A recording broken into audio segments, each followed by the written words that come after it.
I wake up every day now going, thank God I'm still alive on this planet, because the joy of recognizing I am the creator of my life, I'm not the victim of my genes, changed my entire life. I wake up and I live in heaven.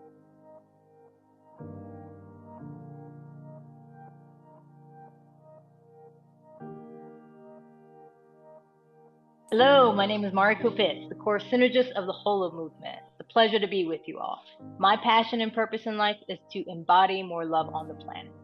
In this episode, we will feature Dr. Bruce H. Lipton, who's a cellular biologist, internationally recognized leader in science and spirit, as well as the founder of the concepts of epigenetics, which is basically where our beliefs and our environment affect our DNA.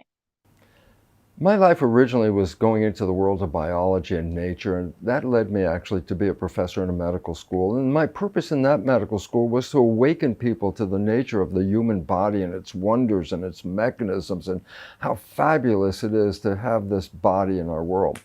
And yet, while I was doing that, I was conforming to the conventional belief systems, and especially the one that was troubling me was the belief that genes control the character of our lives. And I say, why was it troubling? Because my research on stem cells back in 1967 revealed that genes did not control our lives, that it was the environment that was shaping our genetic activity. And then when I understood the nature of the cells in my body, it was the brain that was manifesting the environment that my cells live in. And then through the chemistry of the brain, I said, well, what is controlling that internal environment? What's controlling that? And I say, well, the brain is the chemist, but I said, but what determine what chemicals should the brain put in? And I started to realize whatever consciousness I was holding in my mind, the brain translated that consciousness into complementary chemistry. And I mean complementary, I mean this: if I have a thought of love, then the chemistry of love, such as dopamine for pleasure, oxytocin for bonding, and growth hormone, these were the chemicals released in a vision of love. But in contrast, if I held a vision of fear, then all of a sudden those chemicals weren't released in the body. My environment now was flush with stress hormones and things that affected my immune system. When understanding this, I realized I couldn't stay a professor in a medical school, because by curriculum they wanted me to go in and do teaching about genes, and I said, this is not true. And I left with a new purpose, and my purpose was this: to inform people of the new science, which took 23 years later after my original research, a new science called epigenetics. And I say, what is that science? It's a science of how environment controls our genes, and yet in our body, our cells, they're in an environment controlled by our brain and our consciousness.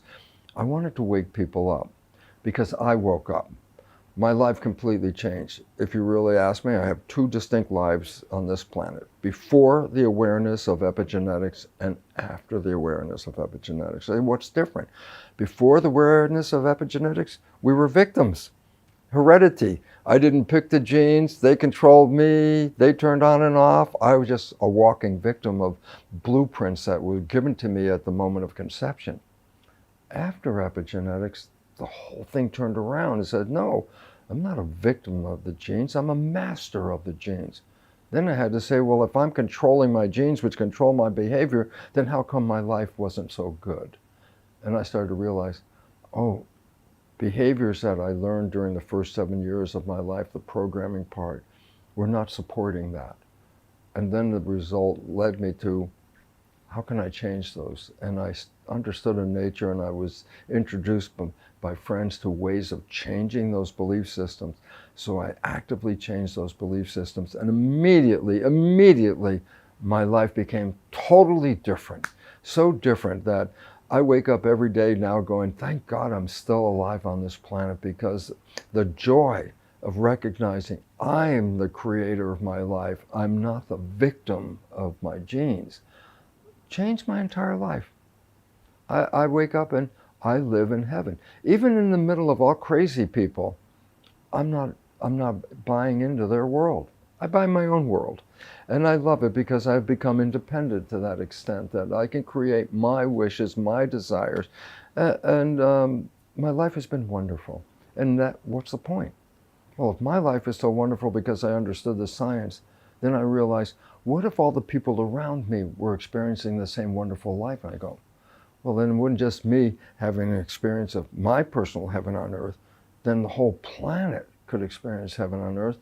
It was a drive force that says, I'm going to go out there and talk to everybody that I can to help them get out of the victim mentality and get into the creative nature of who they are. Each of us is a spiritual piece of God. Nobody can separate it. It's all quantum physics, in fact. And it's interesting because one of the articles I cite in quantum physics, the concluding sentence, I'll never forget it, says, the universe is immaterial. It's mental and spiritual. Live and enjoy. And I say that with such gusto because quantum physics is the most valid science on this planet. And they were the ones that said, mind and spirit. And I said, yes, this is the way to do it. And my life has been great because every time I go out and help people, I get the energy back from that. And so I might be elderly in years, just coming on to 80 in the next year, but I don't have that mentality of 80 in my life at all. I am just as happy and young in my life as I was 40 years ago. The most challenging moments I've had in my career was when my research revealed the new science that my colleagues didn't understand. And I was trying to show them this new science that the environment was controlling the cells, not the genes. But that was at an era when everybody was into genes. Genes this, genes that, all the money was going to genes. And I'm the only guy standing there going, I don't think that's true. And my colleagues looked at me like I was a crazy person. I actually felt for a while that I might be crazy because everyone else was against my whole belief system. I even went back to my graduate school where I got my PhD, and there was one of the world's top cell biologists there. And I really had to ask him because I was so sure I was right, but then I realized, crazy people think they're right as well. So I asked him, I said, tell me what's wrong with my idea. And he said, that's not what we're thinking today. And I go, I know it's not what you're thinking. I said, tell me what's wrong with it. And he looked at me, and he was like arms crossed, and he goes, it's too simple. And I actually laughed out loud in his face. Now I looked like a crazy person. And when I got my composure back, I stopped and I said, Lenny, let me tell you, the first week in graduate school, I was taught something called Occam's razor.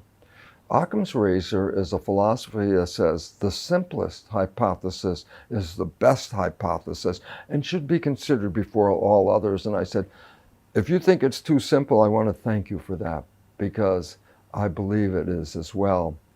And 23 years later, finally science caught on and I was vindicated. I'm not crazy because yes, it's all consciousness, it's all spirit, and it really is a joy. So I went from crazy person to jubilant person.